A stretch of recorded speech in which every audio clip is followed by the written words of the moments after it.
When Matthew's on vacation or he doesn't want to do it, you've got Stand-In Stan. Stand-In Stan. He doesn't review often, but he's got some good opinions. He is Stand-In Stan. Stand-In Stan. It's not Confused Matthew, but it's better than nothing. Here comes Stand-In Stan. Stand-In Stan. When Confused Matthew and I would get bored back around 1997, we would often sit on the floor, break out the old Pokemon Master Trainer board game, pop in our VHS copy of The Crow City of Angels, and have ourselves a rousing game. Why The Crow City of Angels? Well, to put it simply, this movie is hysterical. The writing, the drama, the pathos, they all have this desperate sincerity that propel it into a sort of farce. When it comes to so bad it's good, this movie has it. This was one of the first outings from writer David Goyer, who you may remember from other bad films such as Man of Steel, The Dark Knight Rises, Dark City. Jesus Christ, he must have quit huffing glue that week. That movie was good. A lot of the more succulent bad dialogue in this movie is a harbinger of things that would come in his career. In fairness, the movie that Goyer and director Tim Pope made was hacked to pieces and reassembled to resemble the first movie as much as possible, to the point where even David Goyer disowned the film. So what we got here, through no fault of anyone involved, was just another guy gets murdered, guy comes back, and guy kills his killer's fare. Essentially, a pale imitation of The Crow. All of this on its own would have just made for a bad, unenjoyable film, like the third one. But three elements in particular catapult this into so bad it's good territory. Those elements being Iggy Pop, Richard Brooks, and to a lesser extent, Vincent Perez. The original vision that the filmmakers had does not explain these performances ranging from weird to just outright bad. So we start with a narrator rehashing the themes of the first movie. Sometimes a crow can bring a person back from the dead to put the wrong things right and all that. We see a woman sleeping, and she's having visions of this guy and his son being murdered. Let him go! He's just a kid! He can't hurt you! I'm scared to hurt. I'm sorry. Did you get that? Did you get that? Thumbs down. These are bad guys. She wakes up and starts going about her night, and we see that this is L.A. L.A. is like a city of drugs and violence and homeless people, and it's run by somebody named Judah Earl. We then meet Judah Earl in his evil lair, and, well, just see for yourself the villainy on offer in this film. All right, then. Let's see how bad this batch of ours really is. Hey, whoa! Hey! What the fuck is going on? We're volunteering you for a little quality control. Oh, jeez. Judah, I'll make it up to you, I swear. But you are. Weren't you listening before, Bassett? I said we all have our pleasures. Mine is the pain of others. Yeah, you sound really excited about that.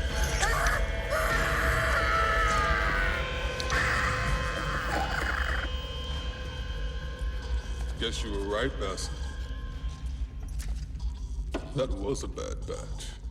All men have their pleasures. Mine is the pain of others.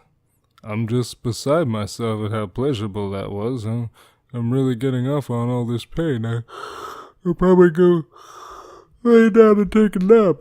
There's the pain of others. This is the follow-up to one of the most lively and energetic villains I had ever seen. The main bad guy in The Crow was awesome. He was all like, I gotta hand it to you, son. You really gave me a run for my money. Here, you want a cigarette? Nah, too bad. Fuck you. Nah, just kidding. You're all right. This guy comes off like he's in a trance or a coma or something. So we get to it.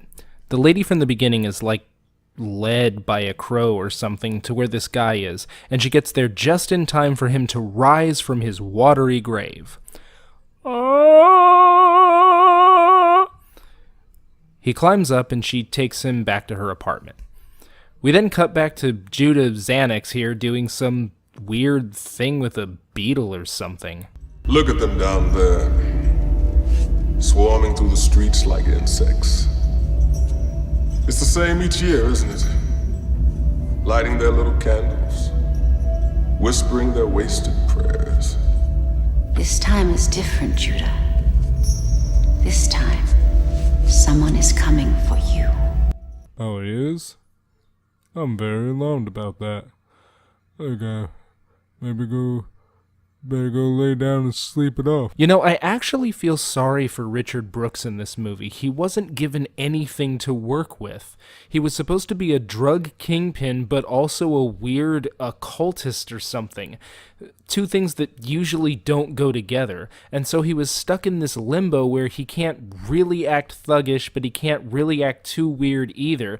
So he ended up just kind of standing there delivering these weird, out-of-place lines. And look at this. His weird girlfriend, or whatever she is doing some kind of divination and giving him a prophecy about the guy who just came back from the dead. Who the fuck is this? Why is a character like this in this kind of setting? It doesn't make any sense. In the last movie, the main villain's sister was just kind of weird because the two of them were raised by psychopaths, but this guy has an occult shaman too? I guess it takes all kinds. So we get a little prophecy and then we cut to the main character who wakes up and is like, WTF. I like this scene. I like the almost snake-like way he rolls around and orients himself. But How did I survive? let me explain something to you, casting director Laura Kennedy. Vincent Perez is a French actor. A good one, but so far as I know, this was his first English-speaking role. And, I mean, you get used to it as the performance goes along, but you're already putting an accent barrier in front of the audience. Now, don't get me wrong, some of this was good. Perez himself said that he played this guy like a cross between Jim Morrison and Hamlet, which is a really cool idea. And you know what? Despite the deep flaws in this film, I can actually see that. And I'm not saying that he was a bad choice for the role, just a weird one. So she tells him that he and his son are dead, and he freaks out and runs away.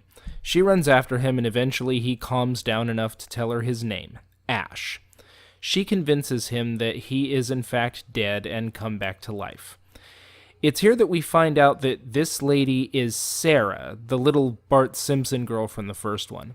Now, I have some issues with the way that this character is portrayed, but I get why she's here at least. She'll be guiding him through this experience and helping him to understand what's going on based on her own experience. There's a reason why you've been brought back, Ash. To find the people who did this to us. To make them pay. Oh. He knows everything already anyway. And later in the movie, he asks about some of her Eric Draven paraphernalia from the first movie, but she says she doesn't want to talk about it. Yeah, I don't know what she's for. So she paints him up in the traditional back from the dead to avenge the innocent face paint, and off he goes to start taking out the bad guys. He blows this guy up, and I'm not really going to get into the actual slaying of the bad guys. It's not really that great, and I don't really have that much to say about it. They die. So we cut to Judah the Exciting, and he's watching a live stream of some lady pouring hot wax onto another lady, and he's really, really excited about it. All men have their pleasures. His is the pain of others. Hey, look, it's Iggy Pop! He's talking to High Priestess girlfriend. He left a sign, didn't he? I don't know what you're talking about. Yes, you do. You've seen it. You've been marked. Jesus Christ. Judah, why the fuck do you listen to her? Iggy? Why are you acting? Iggy got a tattoo from Sarah, and it looks like a crow, so this weirdo told him that he's marked. Iggy's pissed off that the tattoo looks like a crow when he thought it looked like a demon, so he goes to confront Sarah. I said we're close. What you did to me this funny.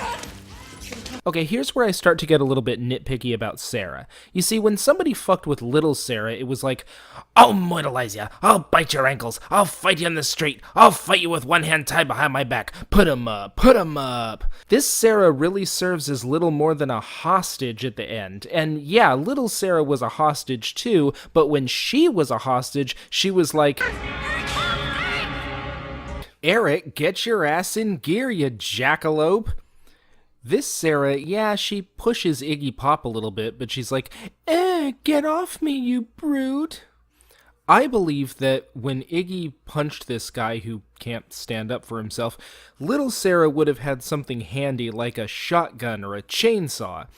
She knees Iggy in the junk, but even that is timid. Fuck you, You fucking piece of shit! Boy, of all the things for an actor to have a hard time portraying, I never thought clocked in the nuts would be one of them. Iggy, are you a human being? You're a big rock star. You've probably been beanbagged in the gonads at least once in your life. Did you really roll around on the floor and go, So Sarah gets a hold of the gun, tells Iggy to get the fuck out. Iggy gets the fuck out. Little Sarah would have plugged him full of holes so fast. Okay, so Iggy leaves, and then... Are you okay? Well, fuck me, what, they're gonna be snorting next? I can't take this anymore. There's no crying! There's no crying in baseball!